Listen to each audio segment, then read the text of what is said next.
In this exciting episode, our intrepid hero goes ambulance chasing and finds himself caught up in more than a fender bender. He should be more, dare I say it, cautious? It's Season 1, Episode 18 of Perry Mason, The Case of the Cautious Coquette.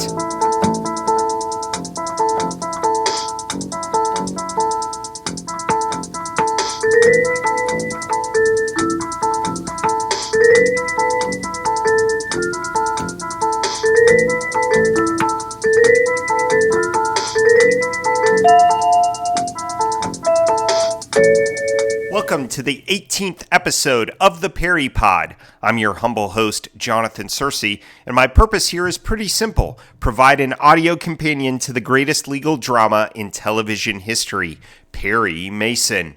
I plan to do a pod for every episode of the television series, and, if time permits, to cover some of those made-for-TV movies too. I'll be working through the series in the order in which the episodes were aired. Each episode, I'll give a brief refresher on the plot, and if the episode was based on a novel, I'll compare the book with its television adaptation. Next, I'll list some key pieces of trivia as well as tackle the episode's main theme. We'll feature a Perry proverb, a moment of wisdom from the man himself. And then we'll finish with a post-case water cooler, where just like Perry, Della, and Paul, we can rehash the ins and outs of their adventures. But first, to the law library!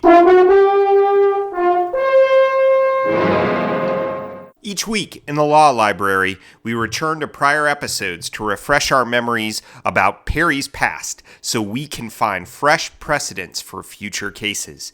In this week's Law Library, we dive a little deeper into the case of Lester Newbern, per my father's query last week. Newbern, if you recall, is the brother-in-law of the titular demure defendant who gave that particular case its name. My dad's questions were as follows. 1. Did Lester throw the decoy bottle into the lake or pond to protect his wife or Nadine? My answer, to protect his wife. Question 2. What did he mean when he responded to Marion about the situation with Nadine by saying, I hope you never find out. Answer, he didn't want Marion or himself implicated. Loose lips sink ships. Number 3. When he spilled on the stand, was Lester manufacturing an alibi for Nadine? Answer, no. Question 4. Was he really faithful to Marion per his protests? Yes. As far as I'm concerned, Nadine is just a sweet kid. And question 5. Marion was in it for the money. What about Lester? Number 5. Most definitely. And that's it. But I kid, of course. We need to unpack each answer. Now, the decoy bottle only makes Nadine look more guilty. Nobody in the case suspects Marion at all until Lester gets caught by Mason on the stand. Yet you told me you'd thrown a bottle containing saccharin into the lake. Why? What was your real reason for making that statement? I wanted to protect my wife. In fact, Lester knows Nadine is innocent of the crime. Marion, not so much. I think he suspects her of committing the murder. That's why they deserve each other. The inheritance is still going to Marion because Uncle Martin the sadist never had time to officially change his will. Just remember, darling, when you're dreaming about Nadine, that Uncle Martin left all his money to me. The pragmatic Lester is in it for the money, and that's why he's in it for Marion. By the way, that's one messed up marriage. I don't think the fact that Marion's acquitted for murder at the end will help the inevitable counseling sessions go any better. Now to this week's episode. The Case of the Cautious Coquette. Perry again fills his coffers with the cash of the unhappily ever aftered. This episode's client is the young, attractive Elaine Barton. She's got an older man on the line, but her first husband, royal schnook Harry Pitkin, won't let her free. Why can't you call an end to it now and let me have a divorce? Why, sure, honey. I'd go to Vegas myself, but that takes money. He's been blackmailing her for a while, and now that she has a source of cash and desperately wants to dissolve their union, he's upped the prices. Through a tip, Perry winds up in Barton's apartment without her knowledge. Perry is once again flexing his civil law muscle by defending the victim of a hit-and-run accident. He receives information that Barton knows the driver who hit and left young Robert Finchley.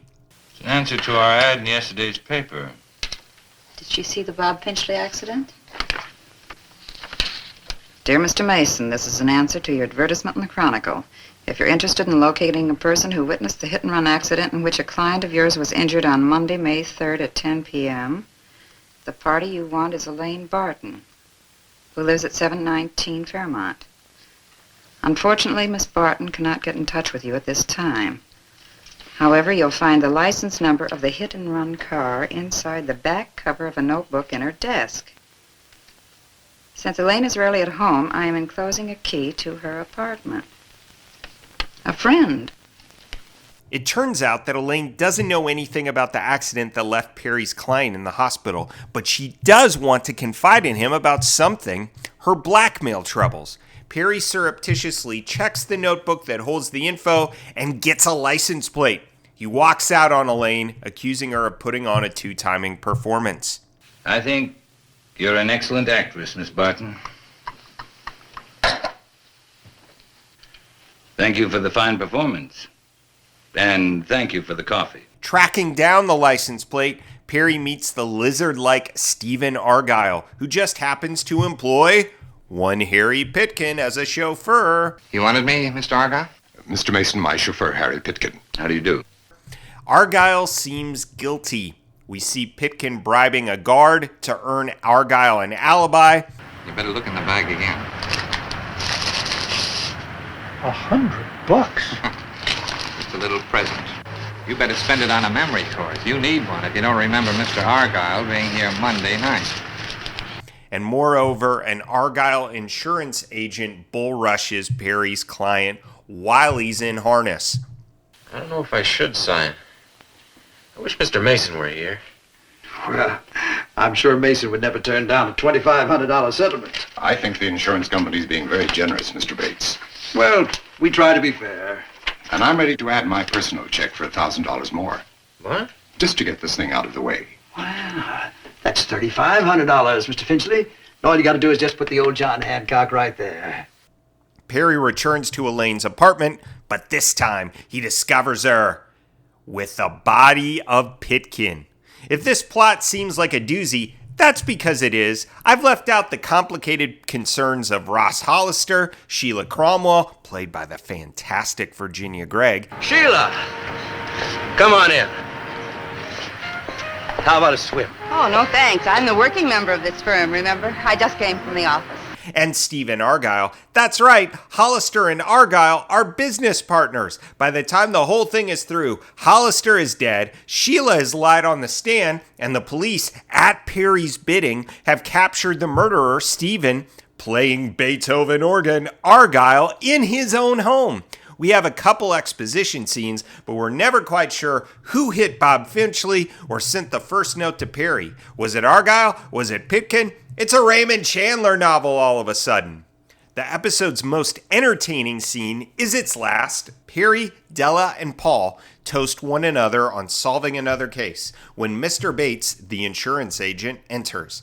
Argyle didn't really run into Perry's client. He was just using that as an alibi. Now Perry's client has cashed a check for some serious cash, $3,500, and Bates wants his share, $2,500, back. But I'm sure I could straighten everything if you'd only return our check.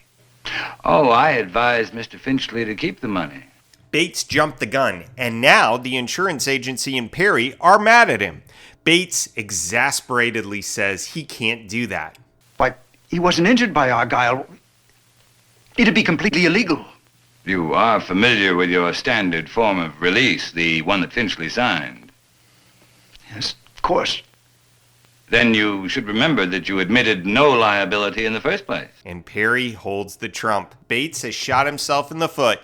The trio toast him as he sheepishly leaves. Now there is still no one outside in the reception room, so you can just go right out. But I... Out. Now, where was I? Well, my good friends, I give you Mr. Bates. Mr. Bates. Mr. Bates? While there are similarities between the 1949 novel and the television show, namely the murder victims, the defendant, and the murderer, there are some significant differences. Number one, we never see Ross Hollister in the book, and we never see Sheila Cromwell. She was created just for the television show. Number two, the television writers downplay Elaine's coquettishness. In the novel, she's been married twice, once to Pitkin, once to another man, and then she's involved with Hollister, and then hangs around with another scientist chap named Arthur Colston, who's not romantically involved with her, but certainly has a relationship with her that makes a girlfriend of Elaine's, not Elaine in the novel, Lucille, jealous.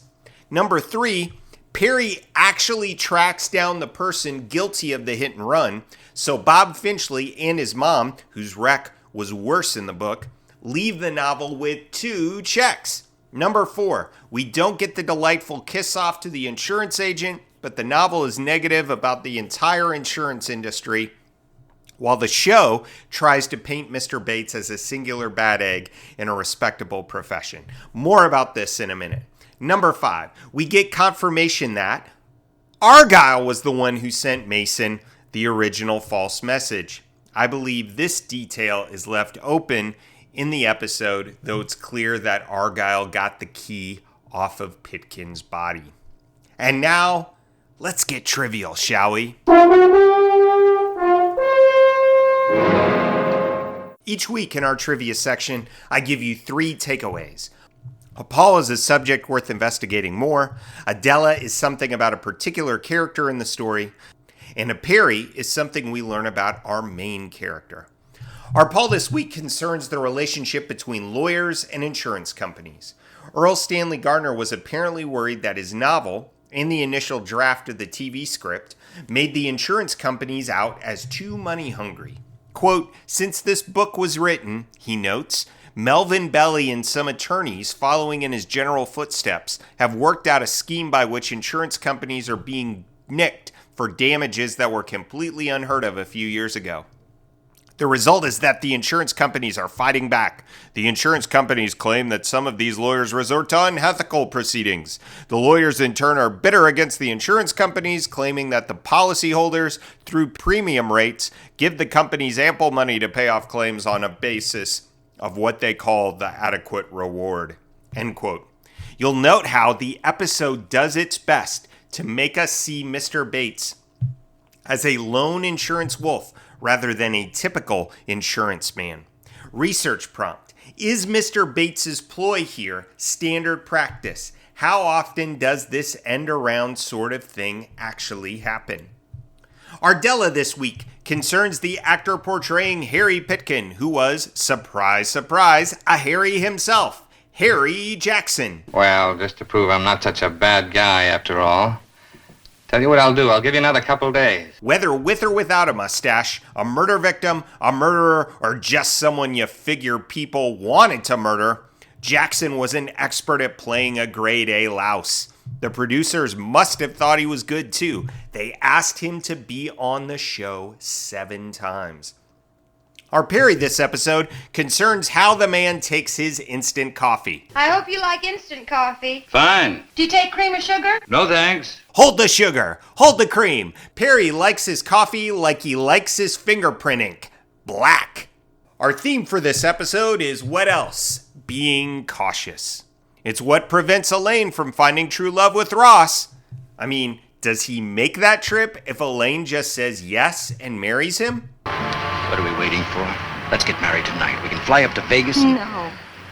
But you've been saying no for months. Elaine, I don't understand you. 1 second you're jealous, and then the next you're... It's what leads our boy Bob Finchley to take the early insurance sign-off against Mr. Mason's orders. And it's what Stephen Argyle is guilty of when he covers up his crime, among other things. What is it, Jimmy? Excuse me, sir. There's a Mr. Mason to see you. Tell him I've gone to bed. You wouldn't believe it. Good evening. All right, Jimmy. I suppose I should apologize, but frankly, I just didn't feel up to seeing you tonight. I shouldn't wonder. Now, look, Mason, I've done nothing I'm ashamed of. You're very fortunate, Mr. Argyle. Most of us have a conscience. The cautious murderer creates a fake alibi, confessing to a smaller fender bender in order to give himself an out. An even more cautious murderer takes out his blackmailing chauffeur. Here's the problem with cautious types. They're never cautious enough. When Sheila Cromwell throws caution to the wind and risks Argyle's assault in the end, she gets her man. You were great, Mrs. Cromwell. Thanks for a wonderful job. Don't thank me. Pleasure was all mine. And when Mr. Bates fails to take caution in his ploy to get his company off the hook, he ends up hoisted by his own petard. Now, let's take a listen to our Perry proverb. Our proverb this episode comes from that sweet denouement in Perry's office. Mr. Bates is thunderstruck that Perry can smile and sip champagne with his friends when he's likely going to get fired for trying to pull an end around on Bob Finchley. Then they have this exchange. What? That means we paid him $2,500 for nothing. I wouldn't say that. He thinks the world of you. I love it! Perry's been swinging hard between skeptical glass half empty side and the optimistic glass half full side. This is him combining both. It's a cynical answer with an optimistic twist. You go, Perry! Now let's grab a swig from the water cooler. You know, there is one thing I don't understand. Go on, Paul.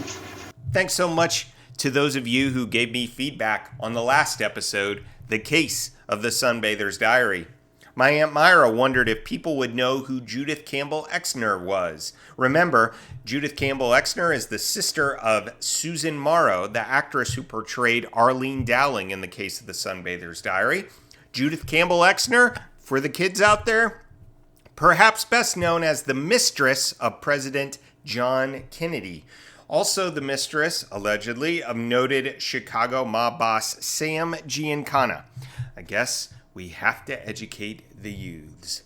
My dad had a riff on our theme from the Case of the Sunbather's Diary, which was trust. He writes in, quote, Arlene did not trust Perry's judgment to get the trailer back. Dr. Chandler's trust in his nurse was misplaced. Bill Emery's trust that he could have multiple interactions with Perry and not be found out was also misplaced. The detective's trust in his eyesight and judgment that it was actually Perry Mason that he saw rather than Bill Emery was misplaced. Arlene's abrupt dismissal of Perry, seemingly without cause, represented a broken trust. Bill Emery knifing George Ballard in the back was clearly broken trust. And Dr. Chandler puffing on cigarettes when as a doctor he should have known better was an egregious example of a broken trust. One wonders if the list shouldn't have ended with Bill Emery knifing George Ballard in the back, but I guess there's a larger societal trust that Dr. Chandler is breaking by puffing on the cigarettes. As always, I'd love feedback about this particular episode of the pod or the podcast in general. Was there something about this week's pod that you'd like to comment on? Something that you'd like to correct? You can leave comments on the pod's website at theperrypod.libsyn.com or email me at theperrypod@gmail.com. You'll find those links in the show notes. Thanks again for joining me on this pod journey. Join me next time when Perry gets spooky. That's right, it's the case of the haunted husband. Next time on the Perry Pod. Until then, this is Jonathan Searcy saying, keep on walking that Park Avenue beat.